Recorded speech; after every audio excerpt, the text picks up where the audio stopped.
To move from momentum to institutional memory, we propose a policy adoption cycle and a framework that ensures diaspora engagement is not episodic, but embedded. We need collaboration. We can add value. Awareness, regular diaspora forums to surface emerging issues. In alignment, interministerial task force to align diaspora needs with national policies.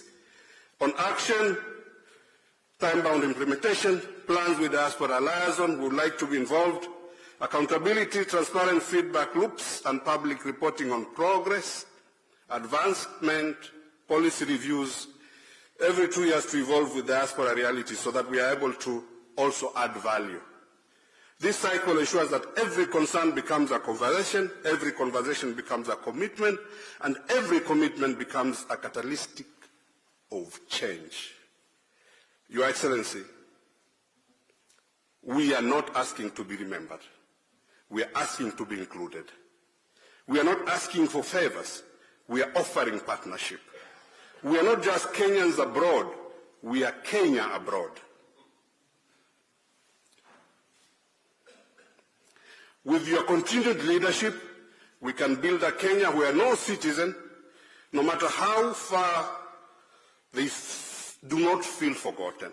A Kenya where policy is not just written in Nairobi, but lived in Doha, Dubai, London, and beyond. A Kenya where the diaspora is not a footnote, but a force. Let us move forward not as a separate chapter, but as one story. One Kenya, one people, one destination. Asanteni sana na Mungu awabariki. Thank you so much, Dr. Afara. We really appreciate your remarks.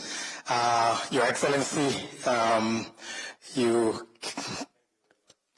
you. Yeah, Your Excellency, from those remarks, you can see there's a lot of work being put by the team, and we do commend that. And I want to add something, and being in the community leadership, there are things that, they are really been mentioned by Dr. Omar, and we do appreciate you taking care of that, and you've had. And while we are asking, because you are here, this is the opportunity we have, is what we are asking from you is to help us mostly with the Kenyans coming here, so that by the time they go back home, they have not lost their dignity. So many have come here and made their lives better, and we want that to continue by having whatever that my chairman has mentioned. Being the moderator, you get to have a chance, and before I invite our ambassador to introduce the other speakers, Dr. Omar has mentioned something which is very close to your heart, Your Excellency, and that is sports.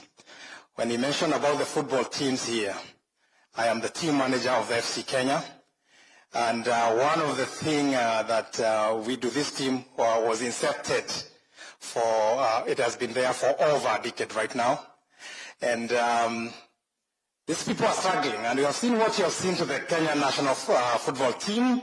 We thank you, we applaud you for that.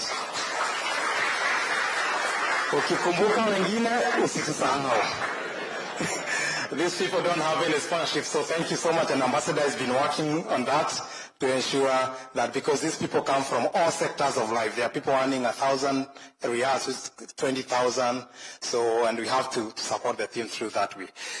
Before I give the mic, I also say I am honored and privileged because yesterday when I was coming back to Doha, as I was about to board my flight, I saw a red carpet. And I was thinking, who is this who's having a red carpet? And when I was on board, I saw you coming. And I was close to power for 5 hours. It's never a coincidence. It's never a coincidence. So I've been here for 16 years. It's time. Thank you, sir. It was a privilege. So now it's my honor and pleasure to invite our ambassador again so that he can invite the other speakers. Thank you so much, Balozi.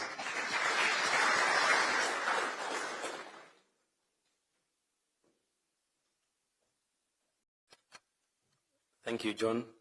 Your Excellency, you can see the diaspora event is purely managed by our diasporans, and this is the way it is. Most of the time, they invite us to their event, they are the ones who moderate, and that is how organized they are.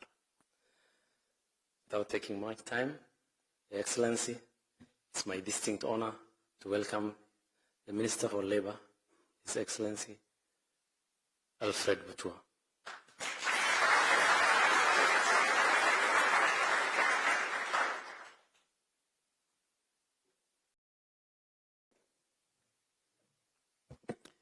Your Excellency, PCS, Ambassador, fellow Kenyans, hamjambo. Hamjambo tena.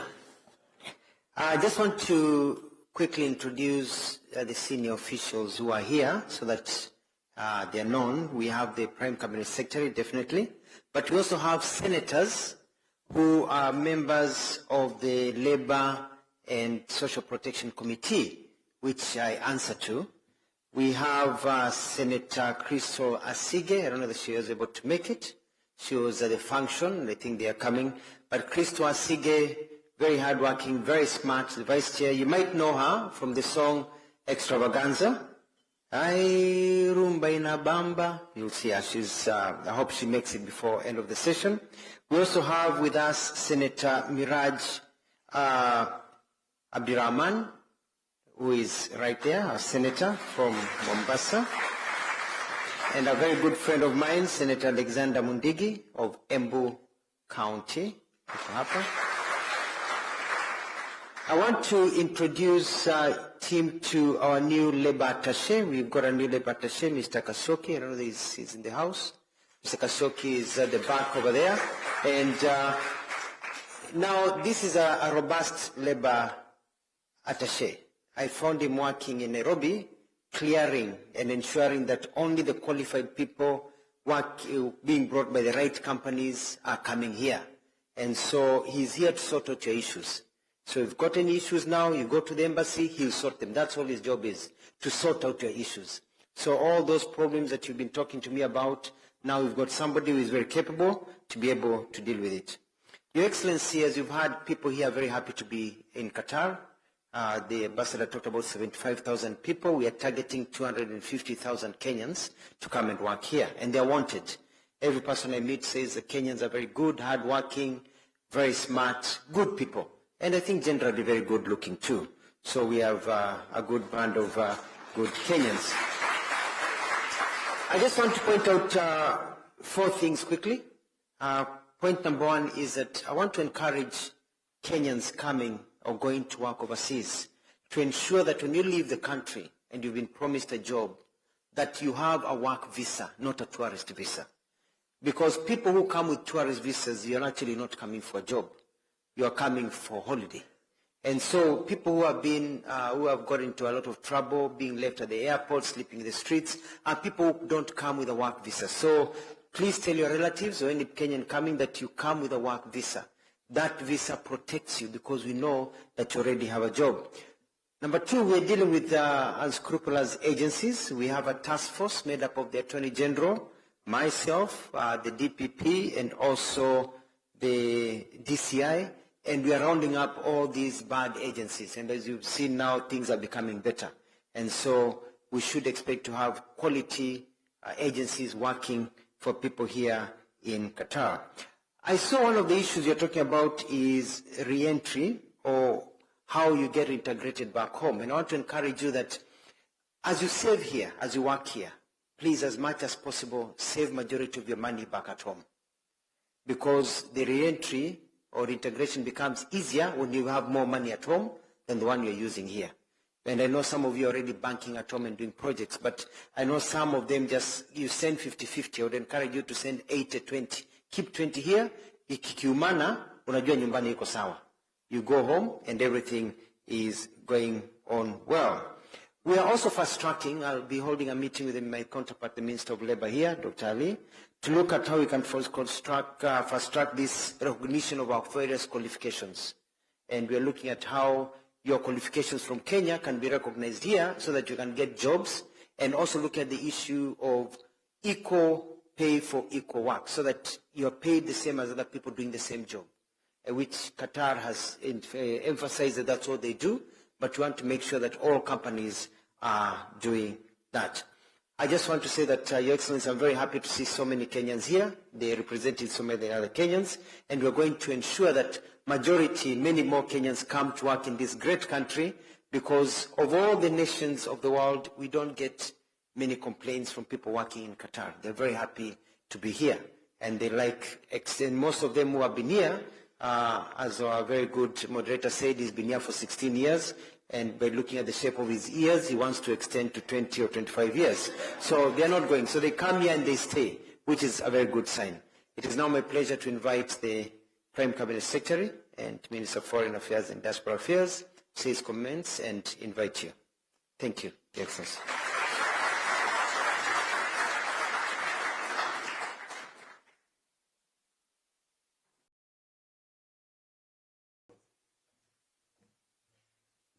Your Excellency, the President of the Republic of Kenya, Dr. William Samoei Ruto, my dear brothers and sisters wa Kenya wote ambao wako hapa, hamjambo. Asante sana. Your Excellency, I'll just highlight 2 points, then I can invite you. One is that we are missing our erstwhile PS, Rosalind Jogu. She's on the way. Hopefully she'll get us while we are still here. And I was singling her out because she has also worked very closely with the Ministry of Labor, with the President, and with other people within the Foreign and Diaspora Ministry to really give this Department of Diaspora a worthy profile. So those who are from the Diaspora Department, if you're here, could you just stand up? Can you clap for them on behalf of the PS who will be hopefully joining us? Now, in previous occasions like this, we have shied away from making very many speeches because it's usually a moment for the President to really have an interaction with the Kenyans in different parts of the world where they reside. And I don't want to dilute that moment whatsoever. I want him to be able to have sufficient time to talk to you, and perhaps, time allowing, you can also ask questions. Well, let me tell you something. His program actually was ending today. And he was supposed to have been here and then left for the airport at exactly 5:30. You good people, you know what he said? I have changed my mind. I am not leaving today until I have talked to the Kenyans with a little more detail on some of the issues. So, Mr. President, let me thank you for reorganizing your own schedule and allowing Kenyans here to interact with you a little more closely. Finally, let me just point out that we are proud of the Kenyans who are working outside. We are really proud of them. As a country, you may not know, but I can tell you, you are making a tremendous contribution to the stability of our economy, and we want to continue thanking you for doing that. Do not tire. The other thing is just to say that there are challenges, which some have been highlighted. In Parliament, we face questions about your welfare, about your well-being. So Kenyans at home also express a lot of concern and dedication to see that whatever you're doing out here, you're also safeguarded. And indeed, the Constitution demands that the government of the day protects Kenyan citizens, whether they are in their country or they are outside their country. So this is something that we want to reassure you about for the Kenyan government. And finally, to say that we are happy that we are getting less and less incidents of Kenyans violating laws in other countries. That, again, is a very important message. Once in a while, you can have an incident, sometimes very tragic incidents, but by and large, the reputation of the Kenyans is broadly very good across the globe. So we want to encourage Kenyans in the diaspora to continue living and being Kenya abroad, as your spokesman did say. So with those few remarks, it's now my honor and pleasure to request you to be upstanding so that we can invite His Excellency the President to come and address us. Thank you, Mr. President.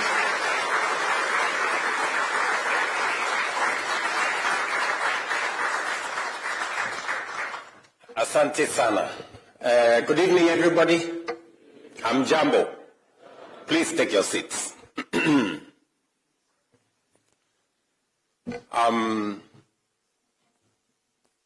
Fellow citizens, let me say that I'm truly honored to have this engagement with you in Doha this evening. I bring you greetings from friends, your fellow citizens in Kenya, many people who wish you well. This evening, on behalf of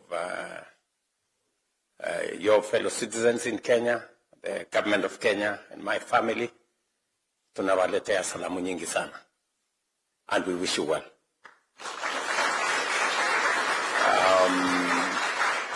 I must admit that it is true that I had scheduled to leave this evening. But amongst the things that persuaded me to extend by a day, there are many things, but one of them was when I looked at my schedule and I was told that I was going to speak to you, and I thought, since you are as significant, and Omar has said it very well, that you are not just people in diaspora, you are Kenya. And because Kenya is my business, I thought I should stay behind and have an introduction with you. I also must admit that I have been to many diaspora meetings. I have never found one as organized as this one.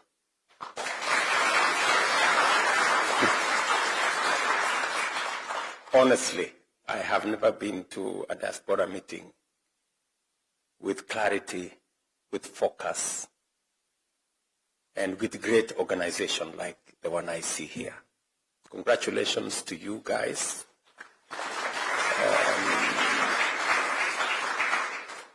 Maybe my ambassador is the one responsible.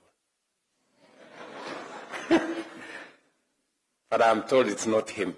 I'm told it's you guys. The team here in Doha, the leaders, the diaspora leaders here, congratulations. You really, I'm very proud of you guys. You have spoken to the core issues that you think are of concern to you, and you have spoken in a very profound way. You have actually spoken to how we can solve them, not how big the problems are, but how possible the solutions can be achieved. Therefore, it's a very positive conversation. Let me just say a few things, then I can open the floor for for an interaction or a conversation.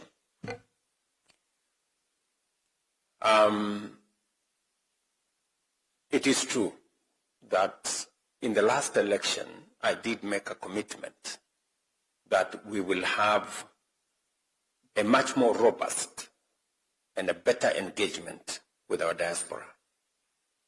And it is the reason why I set up a State Department for Diaspora Affairs. And I got the right person to do it.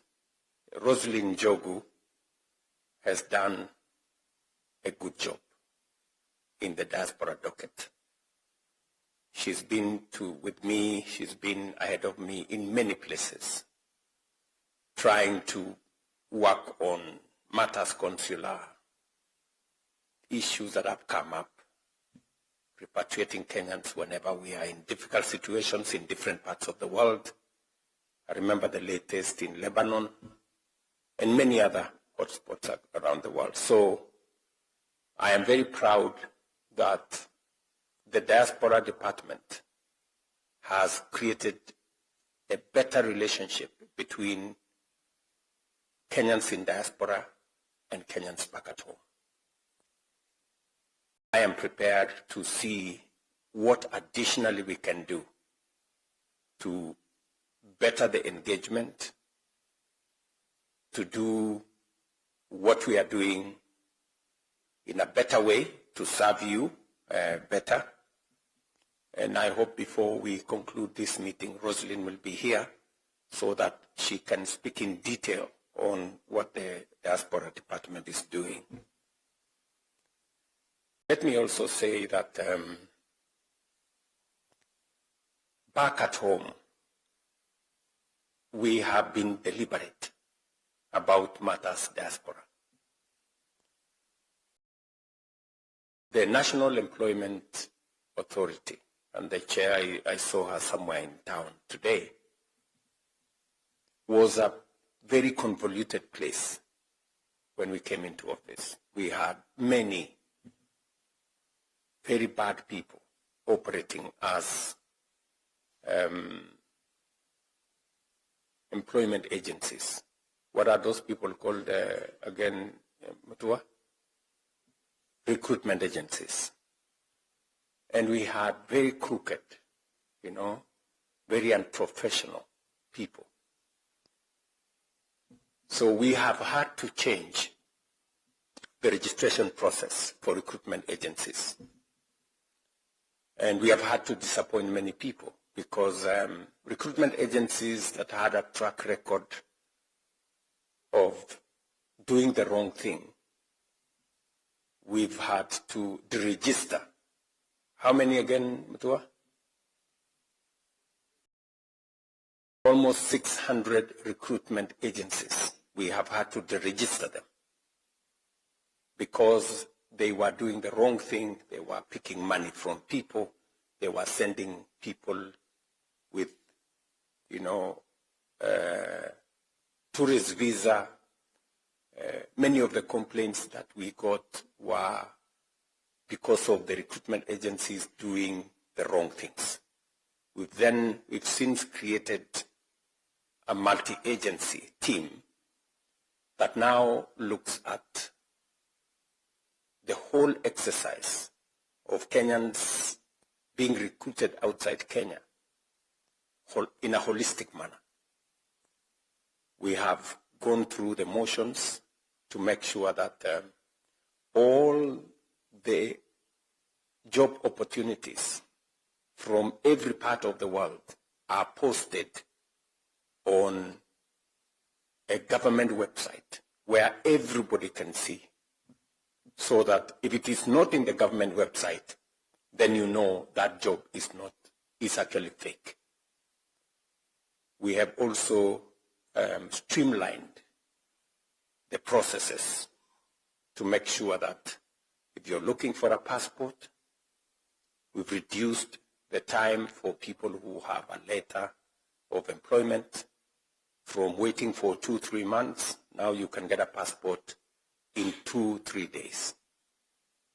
We've created a green channel for the people like yourselves who have a job outside Kenya, so that we can encourage, more recruitment agencies, more Kenyans to apply. And we've also, apart from creating a green channel for passports, we have also found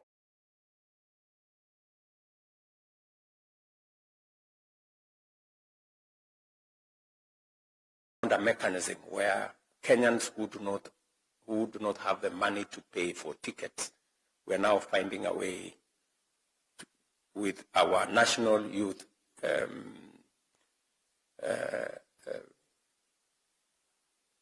fund, youth fund, and we are also taking it now to Uwezo Fund, so that they can find money which they refund after some time to buy themselves tickets and find their way to jobs.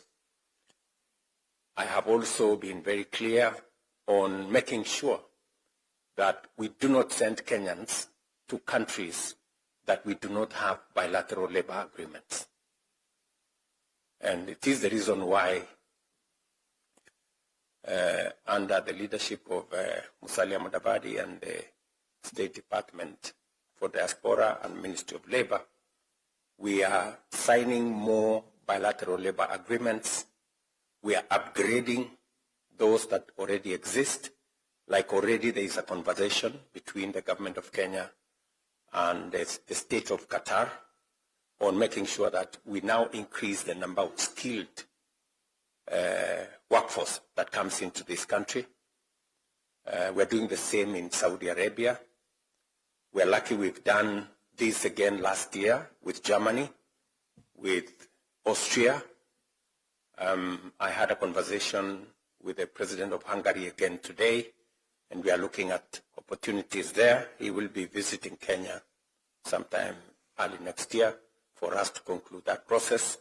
So our aim is to have bilateral labor agreements with at least 19 or 25 countries where we are certain that we have a firm government-to-government engagement that ensures that citizens of Kenya in those countries have the legal protection of both the government of Kenya and the host country government to make sure that we protect our citizens.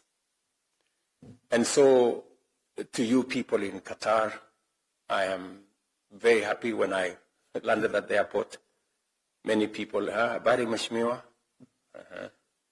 I saw many people at the conference facility. I was wondering whether I was in Nairobi or whether I was in Nairobi or I was in Qatar.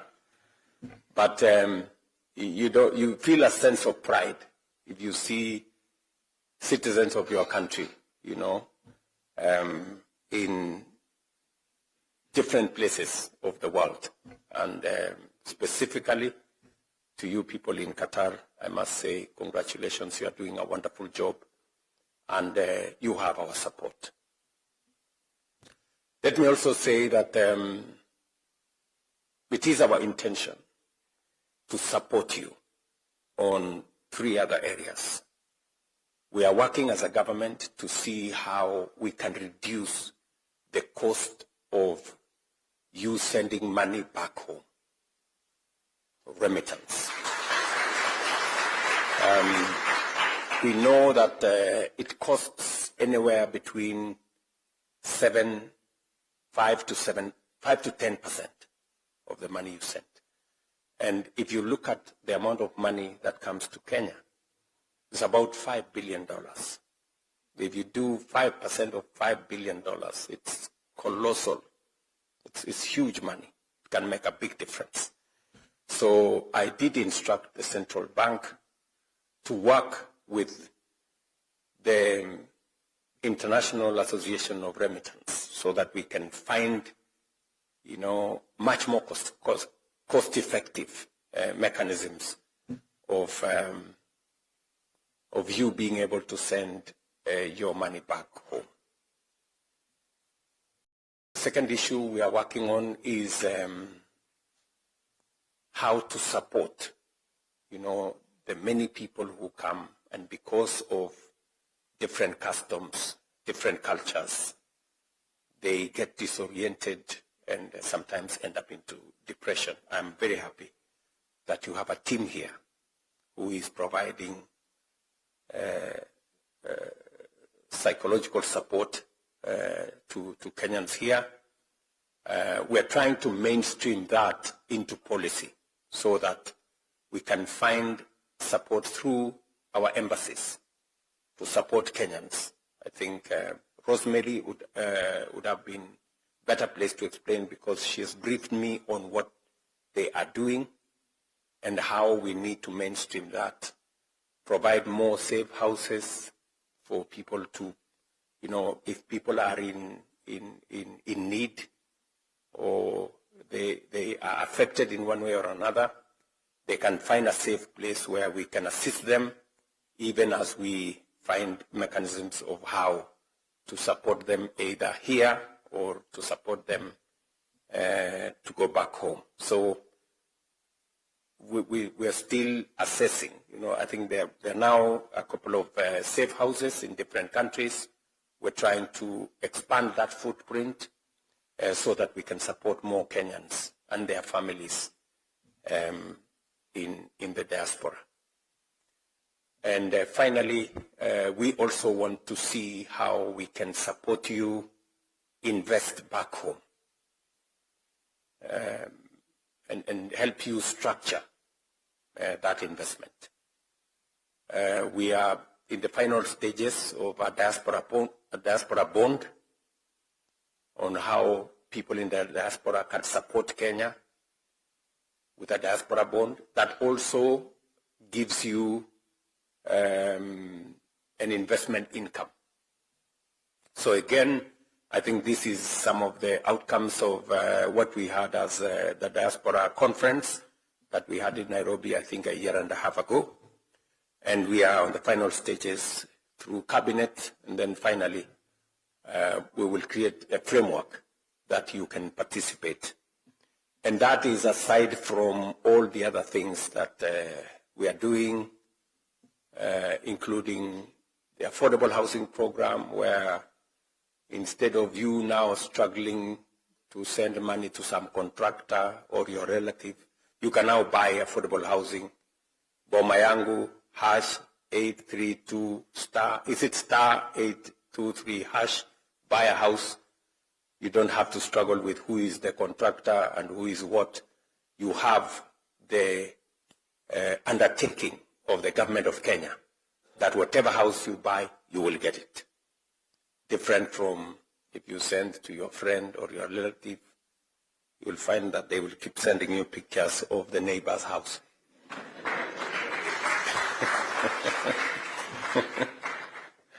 I think there are many experiences of that kind of that kind, right? So again, there are those opportunities which you can tap into, and we can all take that forward.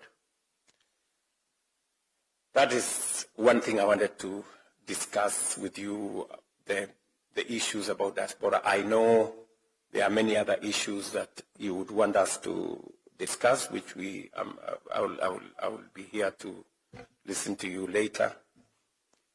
The other thing I wanted to tell you was the status of where we are as a country.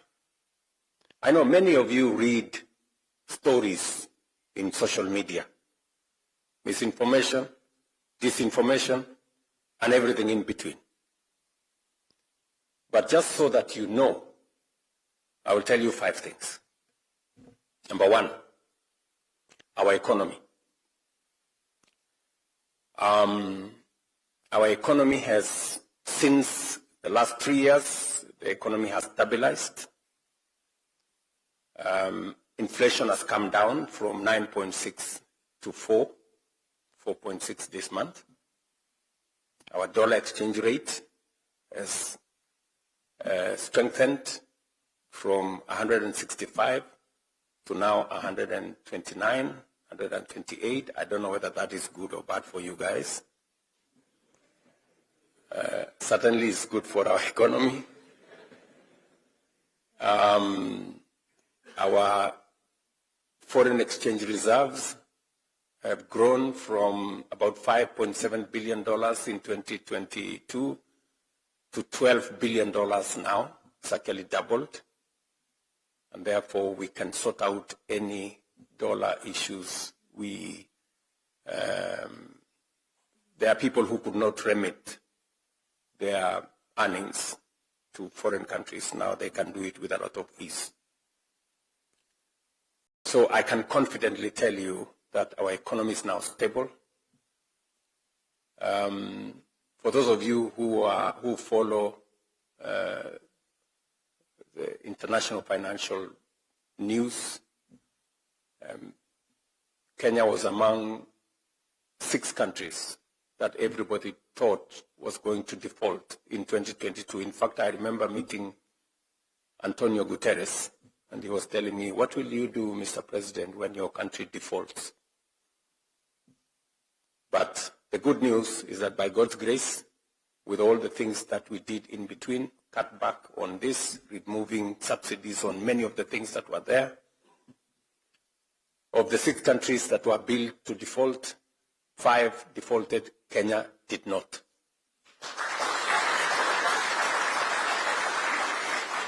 And if you follow, IMF released a report 3 months ago. Kenya's economy now has passed Ethiopia, has passed Angola. Kenya is now the 6th largest economy in Africa.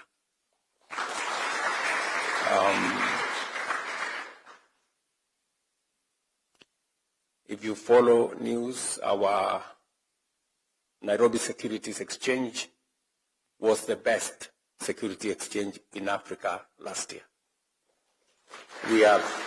So I have been to the Nairobi Securities Exchange, I think 5 times, because I wanted to build confidence in the Securities Exchange, because it is one avenue. The capital markets are one avenue that we can use to raise development resources, aside from all the other areas.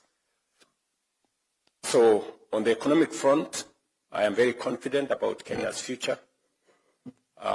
The numbers don't lie, they are there. What I am telling you, you can go into any platform and you will find the numbers there.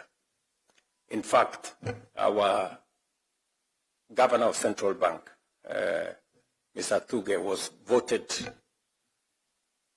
the best governor of Central Bank in Africa because of what has been done. So that's on the economic front. So just to allay fears that may be spread by the different media. Number 2 is that we are stabilizing our food security. I know many of you know that in 2022, we had people in the streets with superiors on their heads because the price of unga had gone to 250. Those people have since left, just for your information, because we have intervened. We have changed the framework of our approach to the agricultural sector. We've moved away from subsidizing consumption. We moved it to supporting production, reducing the cost of fertilizer, making sure that we have available seeds. We did a big program on making sure that we use data to run government programs. We've registered 7.1 million farmers. We now have data on how many farmers are growing tea, how many farmers are growing sugarcane, how many farmers are doing coffee, avocados, wheat, rice, and we are engaging them on the basis of correct information. We've also digitized all the supply of seeds and fertilizer. Today, you cannot just walk into a shop to buy fertilizer. You have to be a registered farmer because we are subsidizing that fertilizer. Since then, we have removed cartels, brokers and characters who are distorting, our programs. I know you are aware that in one place in Western Kenya, I had to tell some notorious brokers, mambo ni matatu. I don't know whether you remember that.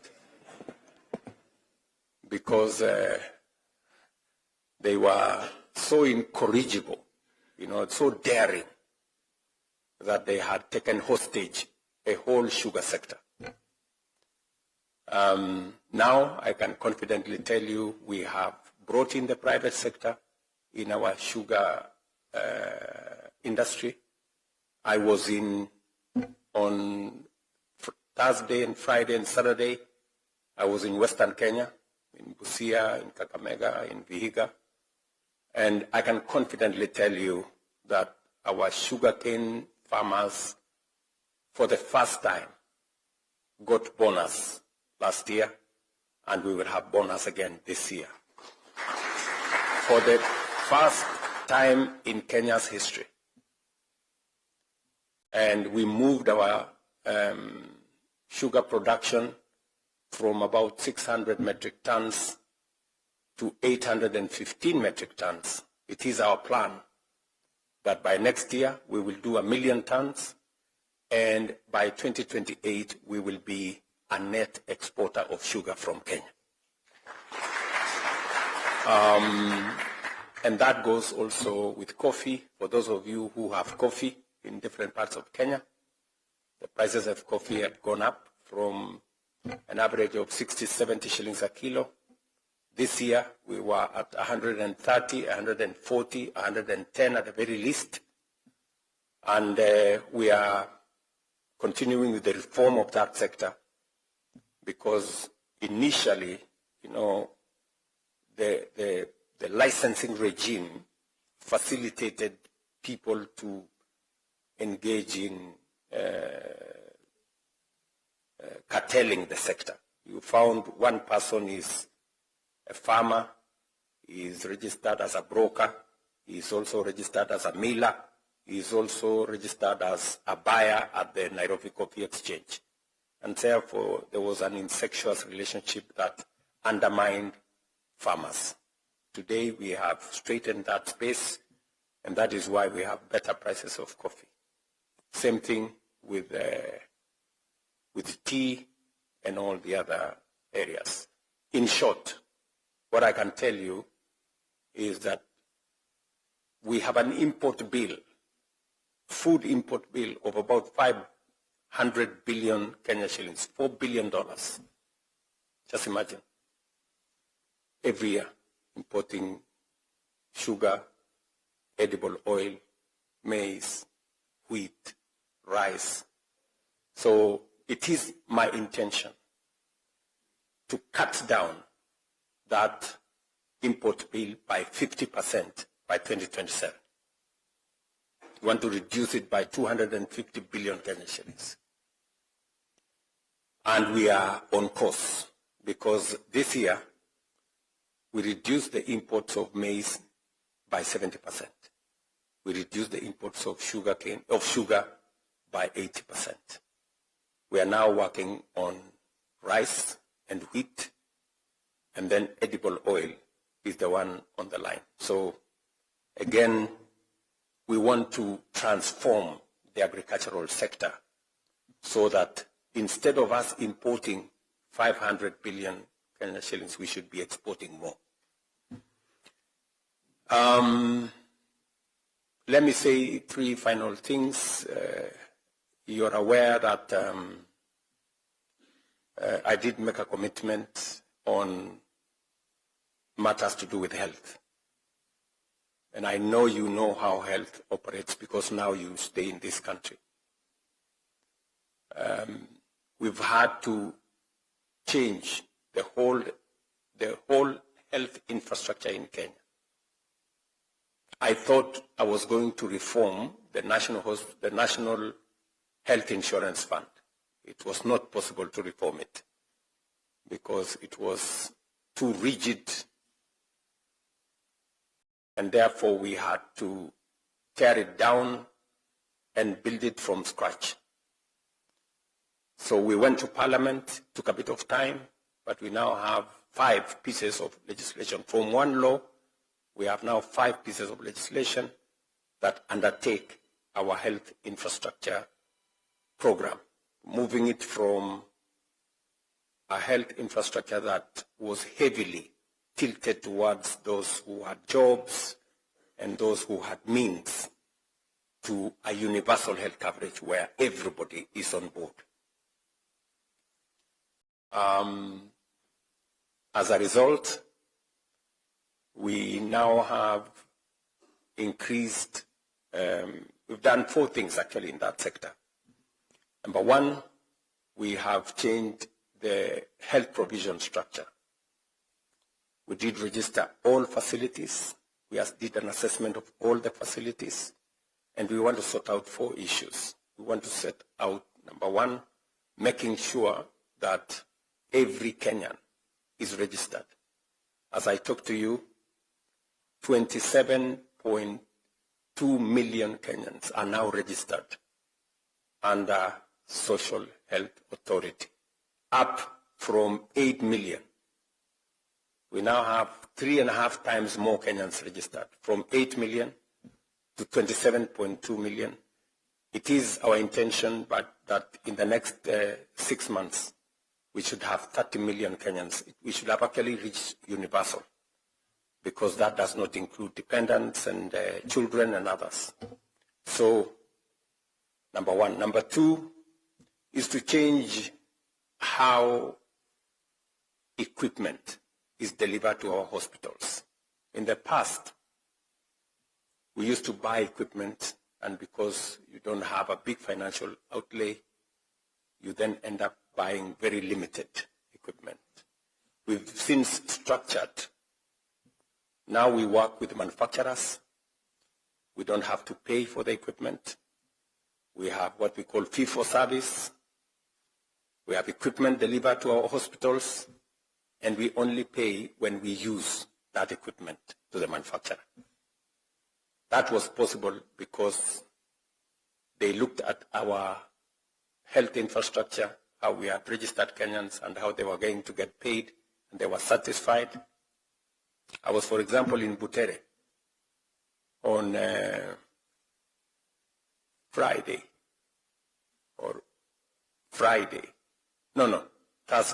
I was on Thursday in Butere. This small level 4 hospital in Butere, and you had CT scan there, you had all manner of equipment there. Ordinarily, you would never find a CT scan in Butere.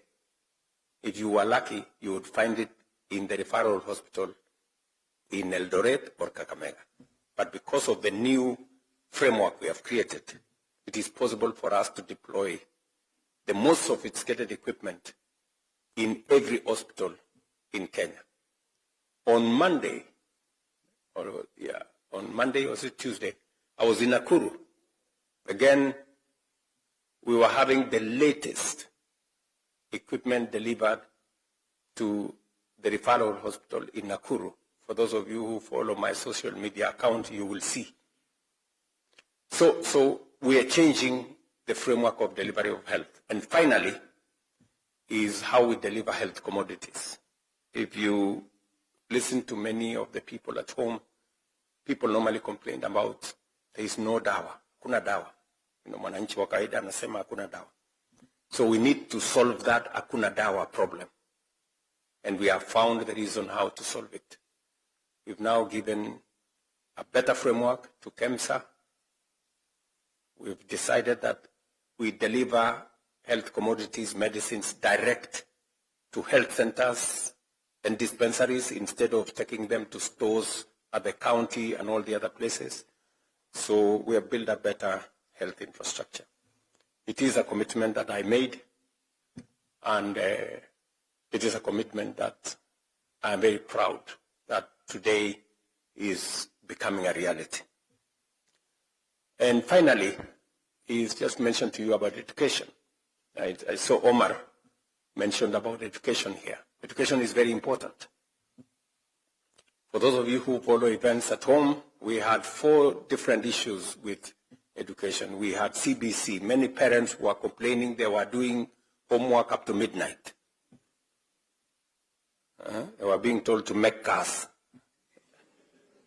at night, and many other stories. And so we have straightened CBC. Now there is clarity on what happens. Number 2, we had a big shortage of teachers. I can confidently tell you we have hired the largest number of teachers in Kenya's history. By January, we will have hired 100,000 teachers in 3 years. That is ordinarily government hires 100,000 teachers in 20 years. But we've done it in 3 years because I'm a very strong believer that if we want to equalize the fortunes of all our children, from poor or rich families, education must be accessible to everybody. We also had challenges with classrooms. We sourced money from the World Bank. We work with our own resources, with members of parliament. I must commend them. We built 23,000 new classrooms, and we are on the way building another 1,600 laboratories that will bring children, especially from informal settlements, rural areas that ordinarily would not have access to a laboratory or sufficient classrooms or enough teachers. That is the ecosystem we are sorting. We have also made sure that our universities, for those of you who understand what was the challenge with our universities, we had many universities, Nairobi University, Kenyatta University, Egerton University. They were paying lecturers half pay because there wasn't enough money. So we changed the funding model. We now have what we call student-centered funding model that ensures that we assess every student to make sure that no child, especially those from vulnerable backgrounds, miss school. We have since increased scholarships and loans to make sure that children from vulnerable backgrounds get up to 90% loan and scholarship so that we carry them along.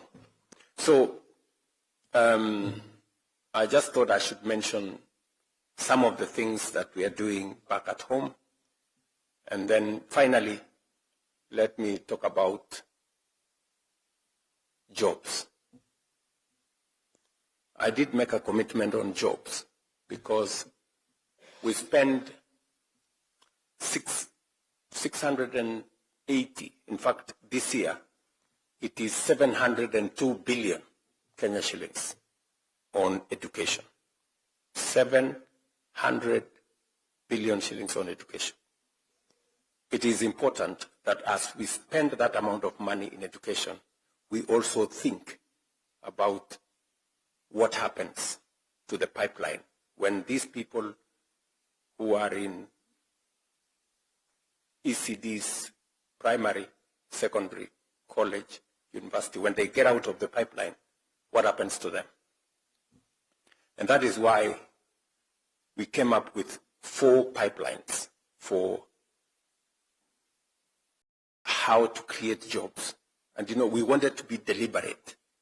Sometimes there is a conversation about creating jobs, but it is not certain. It is not deliberate. Unless you drill down to detail, you are unlikely to have any impact. And that is the reason why we were thinking, and we rolled out 4 different interventions on matters to do with creating jobs. Number 1, is our housing program. I know many of you, not you, many people in Kenya were asking me, what is wrong with you? Who told you we need houses? You know? But you see, any country that needs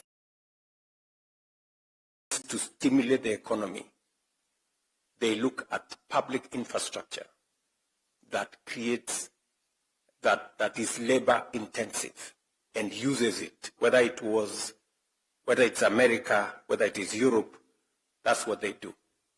And again, for your information, housing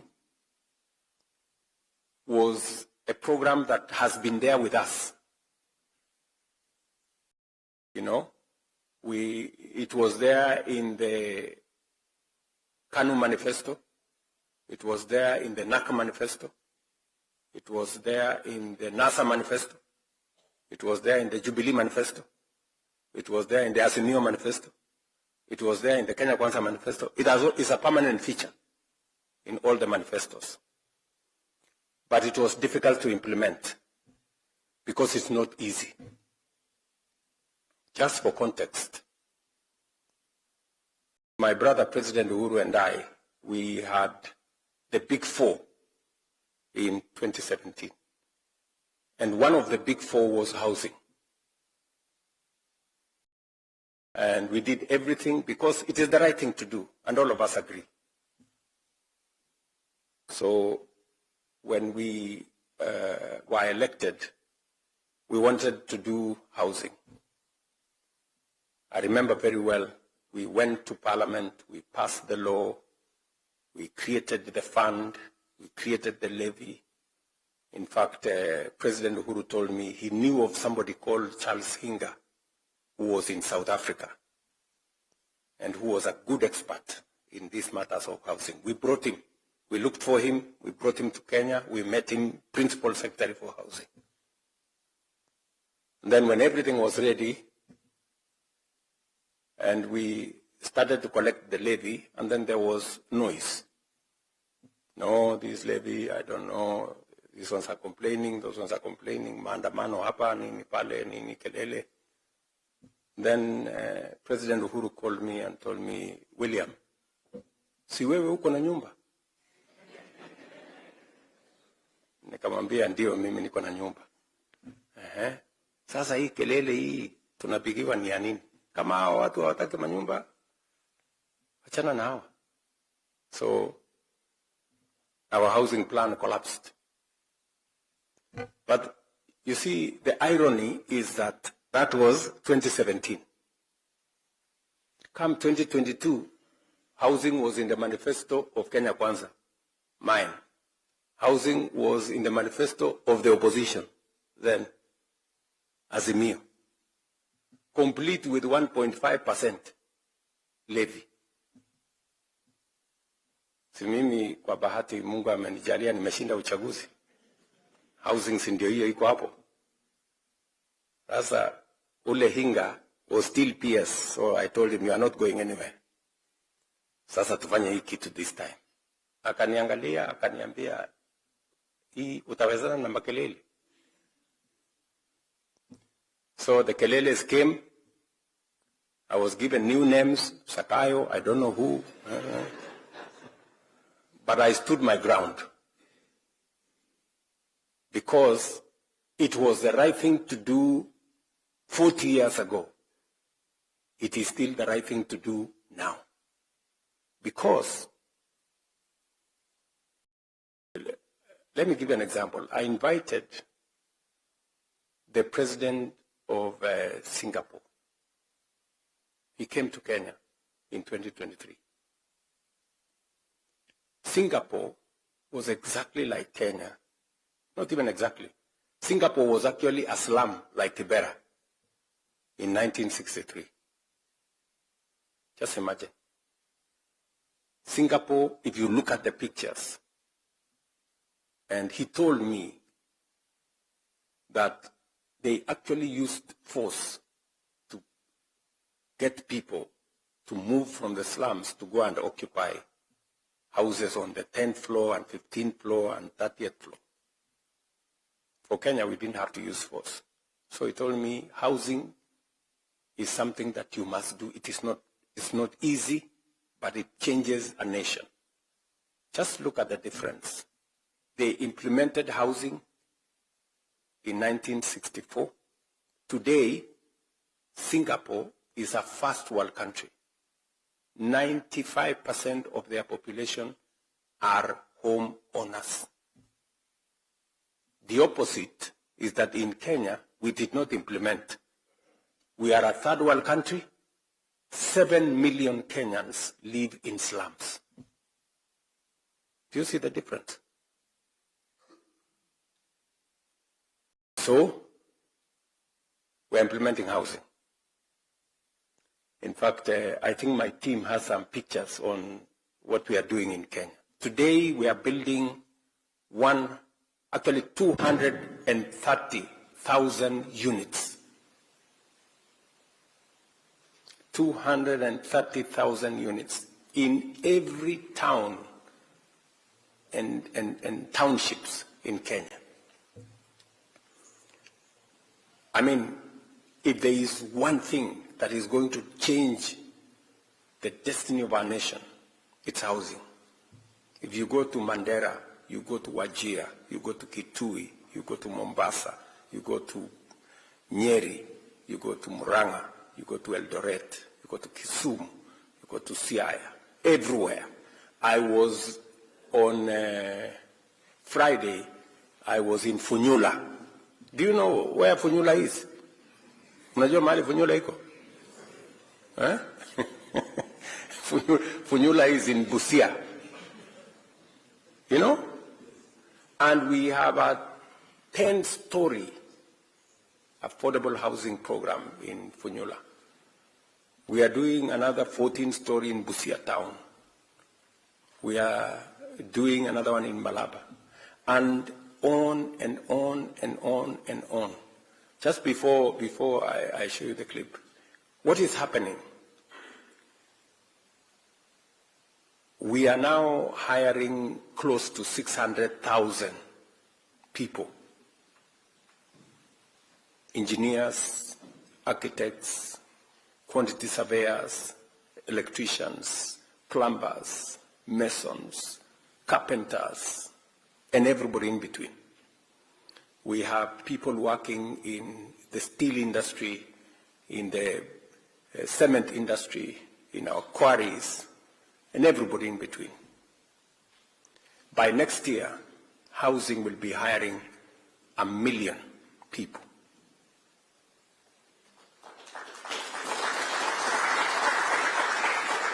So, apart from decent housing, apart from helping us with reducing on land fragmentation, apart from stimulating our economy, housing is creating opportunities for jobs. And these are only 230,000 units. We have a shortage of 2.5 million housing units, and it is growing. So we will be at this housing for the next 20, 25 years before we can stabilize. And you know what? We have built this whole big program. Now the contracts we have signed is 600 billion. How much? 600 billion.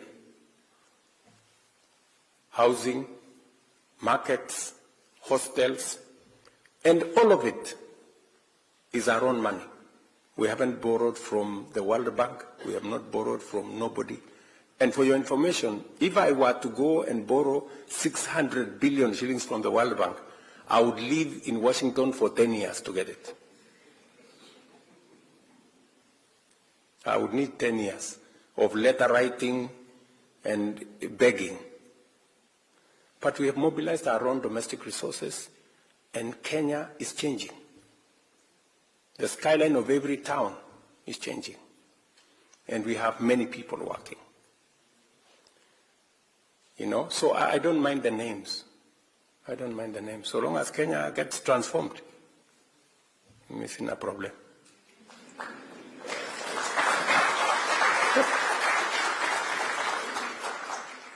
Sindio? Yeah. That's how nations are changed. Nations are not changed by small thinking, you know, being politically correct all the time, you know. You are waiting what will begin a coffee throughout.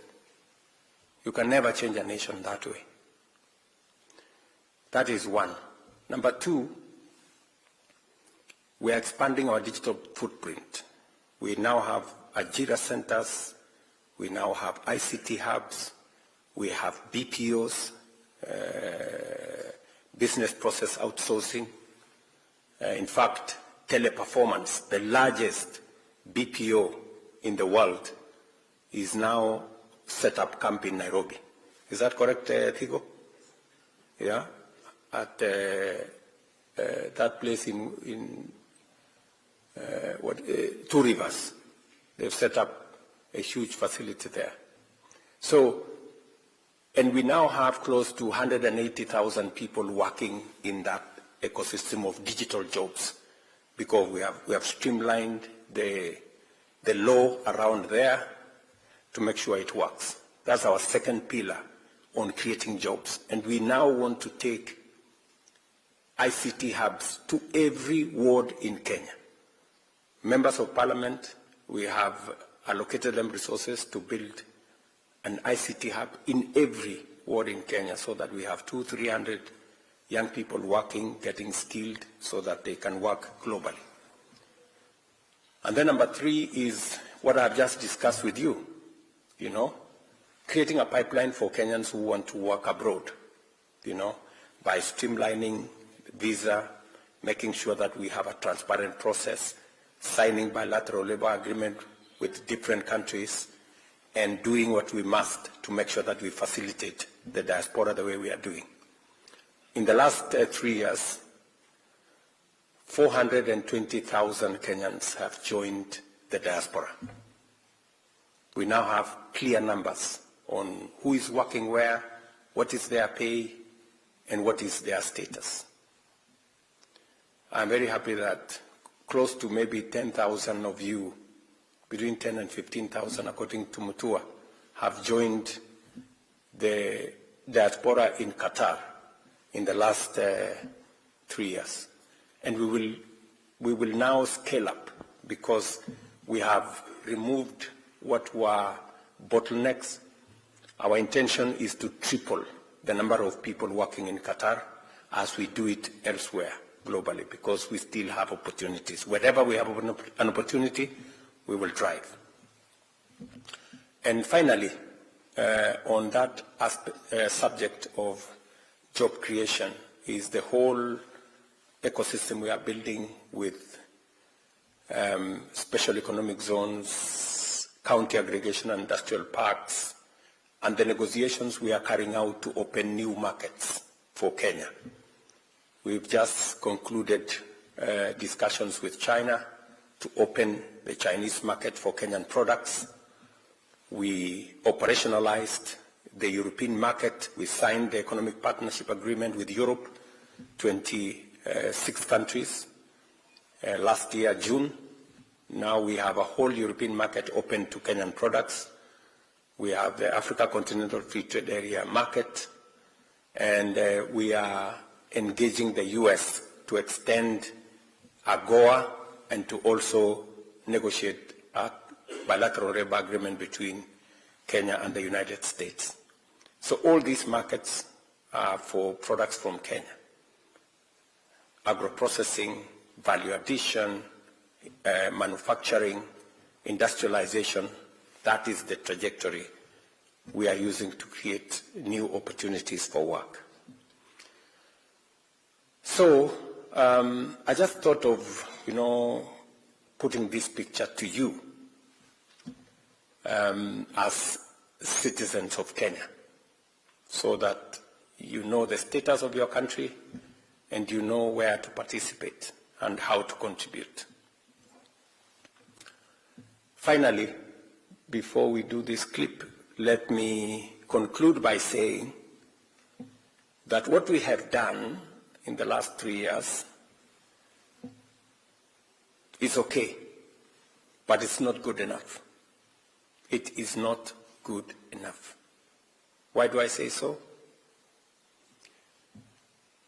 Kenya is a third world country by mistake. We shouldn't be a third world country. We are not made of third world country stuff. We are supposed to be playing in a different league. Do you understand? Yes.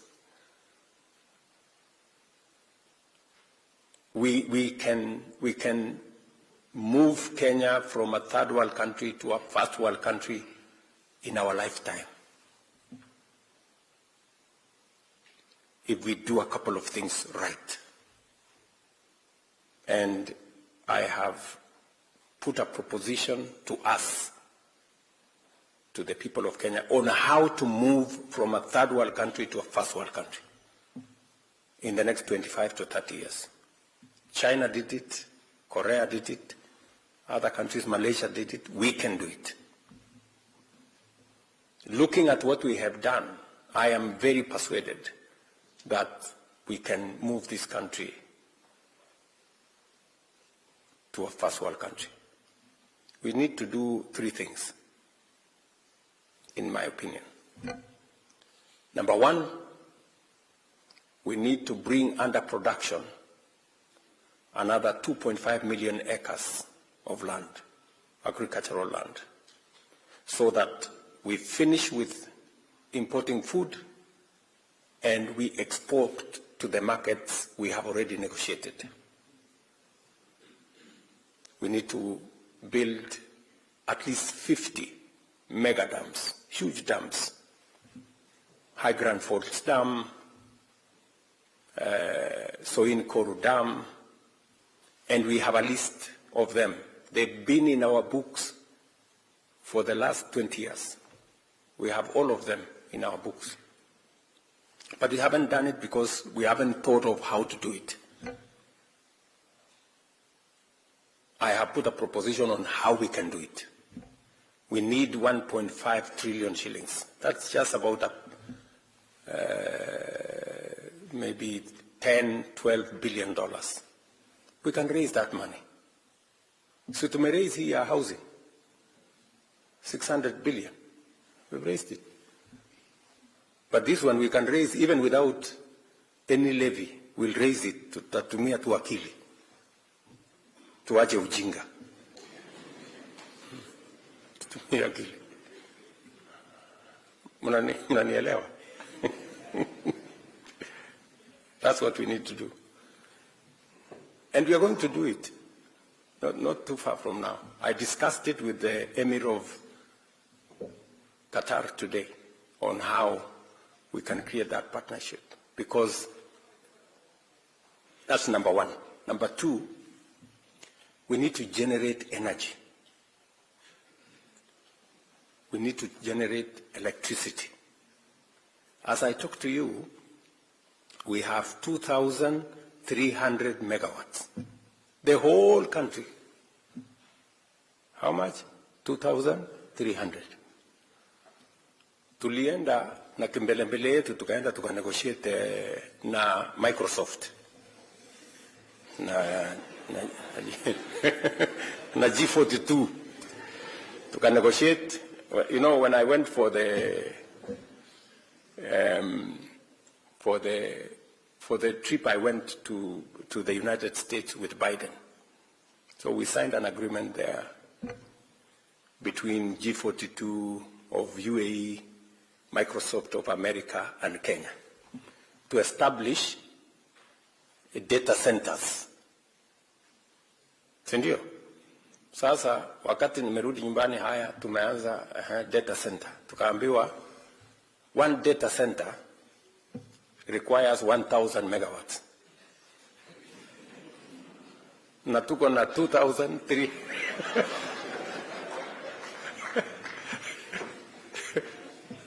tuko na 2,300 megawatts the whole country. So ili tufanye hiyo data center, we have to shut down half the country. Unaona sasa? So we need to have, if we have to industrialize, if we have to engage in manufacturing, we need minimum 10,000 megawatts of energy. And we need it like yesterday. Today, in Kenya, jioni between 5 and 10 p.m., we have to do load shedding. We have to shut off some areas to be able to power other areas because our energy haitoshi. I was in Ethiopia last month. Tulienda kufungua dam hapo. That one dam is generating 5,400 megawatts. 2.5 times our whole power in Kenya. One dam. Mnaona si tuko na shida? Tuko na problem. So we have to. And we need about 1.2 trillion to do it. And we will find the money to do it. Mnanielewa? Yes. Otherwise, we will be left behind. Huyu Thiko huyu is my technology advisor. AI, if we are left behind, tutakwama milele. So we cannot afford to be left behind this time. And AI is a huge consumer of energy. So we have to. And I have to tell you this. Simuliniambia, you are Kenya abroad. Yes, I have to tell you, because you have a stake in this. And then number 3, we have to invest in infrastructure.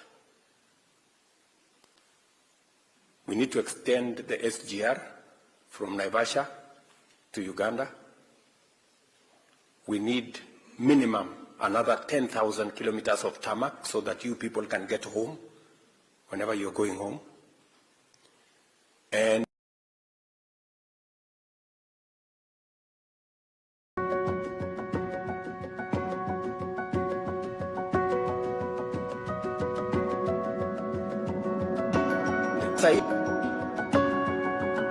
JKA canvas iko kwa runway. Sasa tunaongea nini? And you see, there are some people defending. No, you see, Ruto anataka kuuza airport. Mimi nataka niuze airport niende nifanyie kitu gani?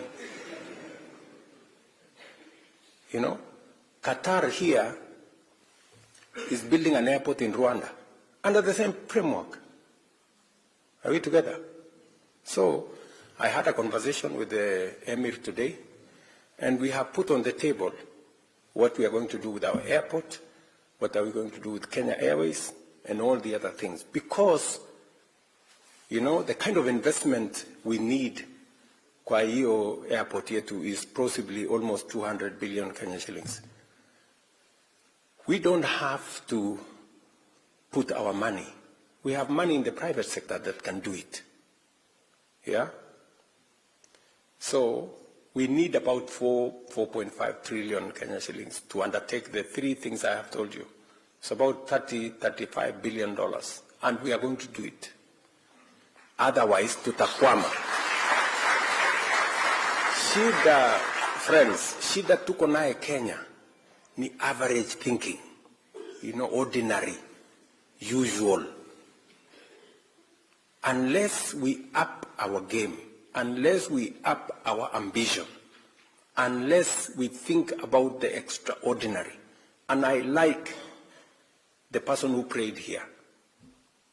He said, excellence and integrity in his prayer.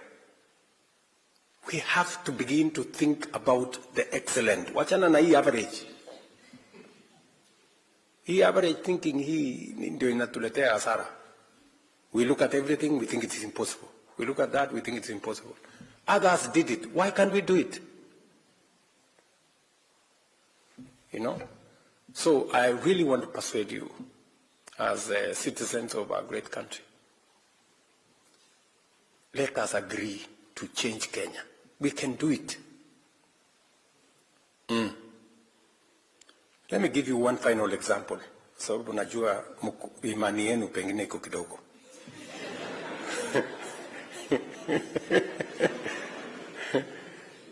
But you have seen this country is kama sio mafuta, you know. We have more assets than they do. Kama sio mafuta ama? Yes. You know, all these barabara, nini, housing, imepangwa. It's been built. See what it was there?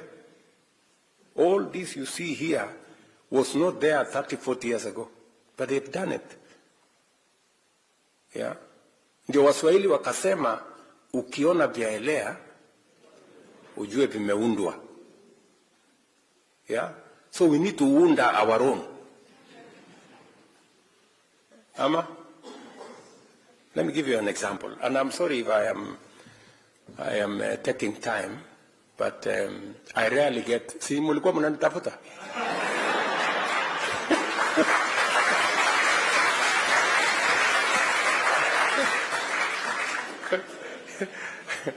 Hata mimi nilikuwa na watafuta.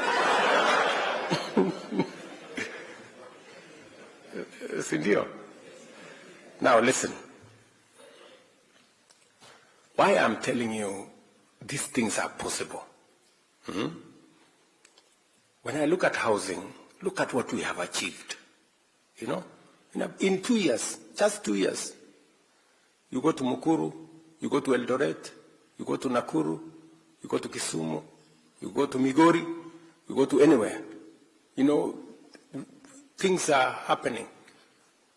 And it's just 2 years. Just imagine if we do this for 10 years. What about 20 years? You will not recognize Kenya in 20 years of this. But let me give you a much more pointed example. Investment is a function of savings. I am a scientist. I was told by the economists. The economists, that's what the economists say. I'm a scientist myself. I've become a good student of economics over time. So, as a country, unless we save, unless we have a good culture of saving, we cannot change our country. We cannot invest. And that is the reason why NSSF, which is the public saving entity, over the years has been, you know, was never transformed. It's been like that for 40 years. And it's just small thinking. You know, people refuse to think outside the box. So when we came into office with Uhuru Kenyatta, we decided we want to change this. What do countries do? Public saving, countries do a percentage of people's salary. For Kenya, we made a mistake and we put a static number, you know, 200 shillings. Imagine up to 2023, 2 years ago, every public person and private person was saving 200 shillings at NSSF. Shilingi mia ngapi? Not $200, 200 shillings every month. Mtu anaana 100,000, analipa 200 shillings. Mtu anaana 200,000, analipa. Ndio mjue iko ujinga mingi hii dunia. So what happened? We were left behind. Uganda, 20 years ago, changed their contribution to percentage. 10% by the employer, 10% by the employee. Tanzania, 20 years ago, changed 10% employer, 10% employee. So today, Uganda has a bigger social security fund than Kenya. Tanzania have a bigger social security fund than Kenya. Yet, our economy is twice that of Uganda. Our economy is almost 1.5 times that of Tanzania. But they made the right decision before. Tanzania today, their social security fund is building one of the tallest buildings in Upper Hill in Kenya. NSF ya Tanzania. Just imagine. Yetu tuko 200, bado tunatoa ile 200. So we changed with my friend Uhuru Kenyatta in 2016. But then some characters took us to court. Wakatuzungusha huko kotini. So by bad luck to them, I became president. So nikawaita. Nikawaambia hii ujinga muache. I mean, how can you stall the whole country? Tukwame kwa 200, other countries are going ahead of us. One of them was my friend Atwoli, because he was the one who had taken us to court. Nikamwongelesha, akakuwa mzee mungwana, akaniambia okay, wacha tuende tutoe kesi kotini. Tukatoa kesi kotini. Let me tell you now the good news. Do you know what has happened? By changing the contribution structure, our national social security fund from independence mpaka 2023, we had collected 320 billion shillings for 60 years. How much? 320 billion. In 2 years, with the changed contribution structure, we have doubled to 670 billion shillings. By the end of next year, we will be 1 trillion shillings. Tell me what's going to happen in 5 years and 10 years. We will not be borrowing money from China. We will be borrowing money from our own social security fund. That is how countries grow. Munanielewa? What has China done? China today, if you see, savings as a percentage of their GDP is 55%. Savings as a percentage of GDP in Kenya is 10%. So, sisi, tunachukua kila kitu, tunakula. China, wana save. Then what do? We go and borrow from China. Because wako na akili, they are saving. Then what do we end up doing? Today, we are paying $1 billion every year to China. Unaona ile ujinga tuko na hii dunia. Imagine. Them, they are saving their money. As we are eating ours, alafu tunaenda kuboro yao, wanatulipisha interest kiasi hii, tunalipa, tunakuwa maskini. I have to tell you this. Si mimi ndio rais wa Kenya. Unless I tell you, so that you know where we are.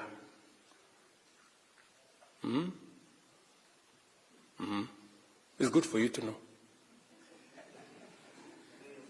It is good. It's good for you to know. Yes. Because you know, hakuna haja ya kufichana. We have to tell each other the truth. So, we must stop this small thinking.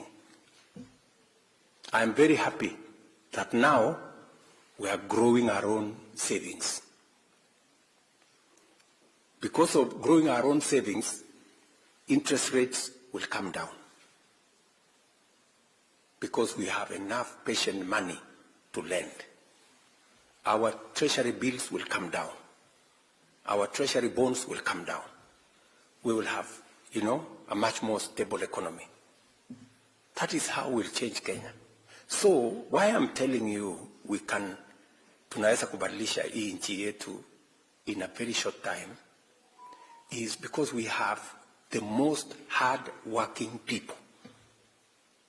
We have the most, innovative people. Why? Si mmesikia huyu balozi wetu anasema, hawa watu wa Qatar wanasema, tunapenda wa Kenya ni watu wazuri. I met the Emir myself. Wananiambia, Kenyans are very good people. They are contributing to our economy. Which is okay. But nani alisema these good people cannot contribute to their own economy at all? Mnanielewa? So, please, let me persuade you. Let me persuade you that we can do this ourselves. And it's not just you I'm trying to persuade. I did sit down with the former Prime Minister, Raila Odinga. We had this conversation, and he was 100% on board. I did sit down with Uhuru Kenyatta 2 months ago to have this conversation, that it is time for us to move Kenya away from this mediocrity. And we agreed. I have come for you. Mukubali jameni, tusukume hii Kenya, tubadilishe nchi.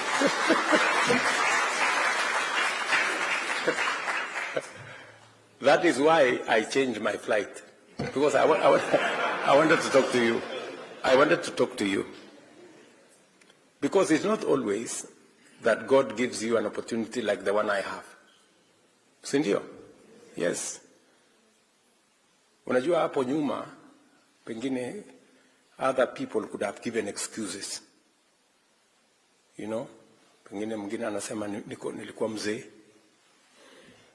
Mwingine anasema pengine si kusoma zaidi. Lakini mimi, what excuse do I have? I am not an old man. Nimesoma vizuri. Mimi si mtu mjinga. I know what I'm doing.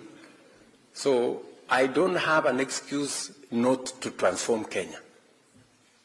I just need your partnership and assistance. Munisamee kama nimewachokesha, lakini I had to.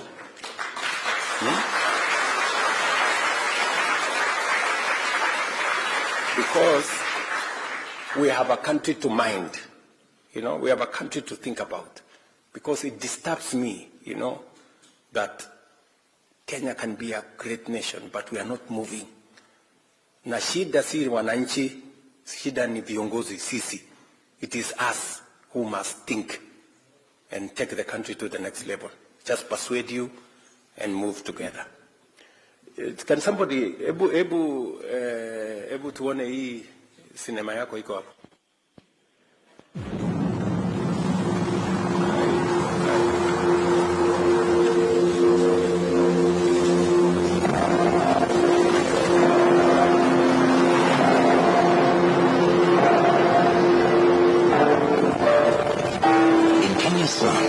Families pay more for less. Maji ni ile ya kwenda kwa barabara kuchota tembo, kati ile kwa traffic team, stima ndio na kusumbua kidogo. Sasa ni ndio tunaishi. Mimi naitwa Jeff Diambo, nilikuwa naisha hapa ni Mkuru upande wa Riara. Maisha hapa ilikuwa ngumu. Baadaye tumezaliwa hapa, lakini tumekuwa tukipitia changamoto nyingi sana. Drainage iko very poor, nakuta maji mengia mpaka kwa nyumba. Tulikuwa na challenge ya stima, tunatumia stima ile ya sambaza. Hiyo stima most of time unakuta kwamba inashikanishwa na mabati, so inaweka mambo ya shock. Kama kuna shida tumekuwa na hapa, challenge kubwa ni mambo ya security. Kwa sababu security hapa ilikuwa tu ni wewe mwenyewe unajibebea maisha. Wakati mwingine hata kama nilikwenda kukatia mboga pale kwa kibanda, yale maji pale si masafi, maana yamepita kwenye mitaro. Inaleta shida sana katika mwili zetu. This is the poverty penalty. Today, that story is changing.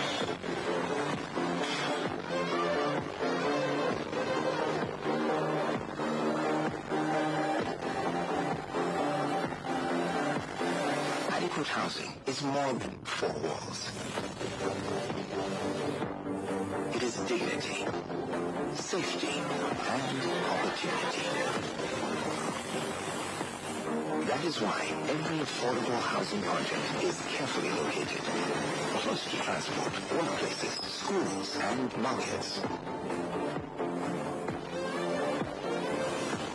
Ensuring families can thrive and not just survive. From Embu to Kakamega, from Kisumu's Lumumba to Mombasa's Nyali, we are building communities, not just houses. Women fundis are reshaping construction, earning 5 times more than before. Juakali artisans working with government contracts for the first time. This is dignity through work. Behind every housing block is a human story.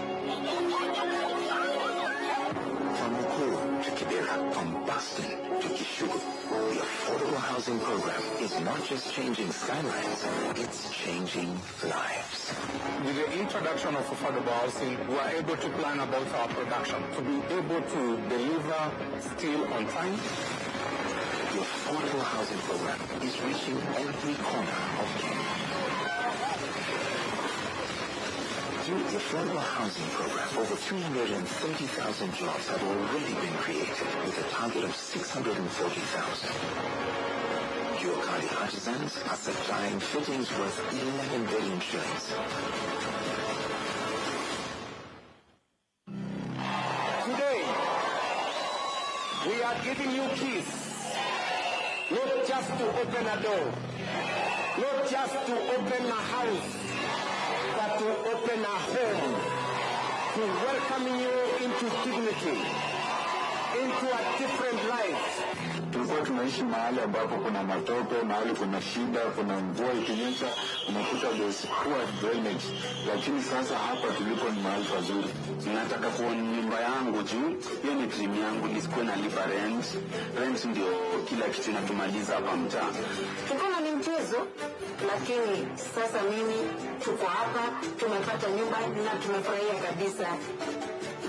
This is one of the most consequential days in my political career. Each home built is a step towards dignity, equity, and prosperity. This is a turning point that we can change slums into estates. This is how Kenya is building its future. Kenya, building dignity, creating jobs, shaping sustainable cities, funded by Kenyans, for Kenyans. Thank you very much. I have nothing useful to add. Asanteni.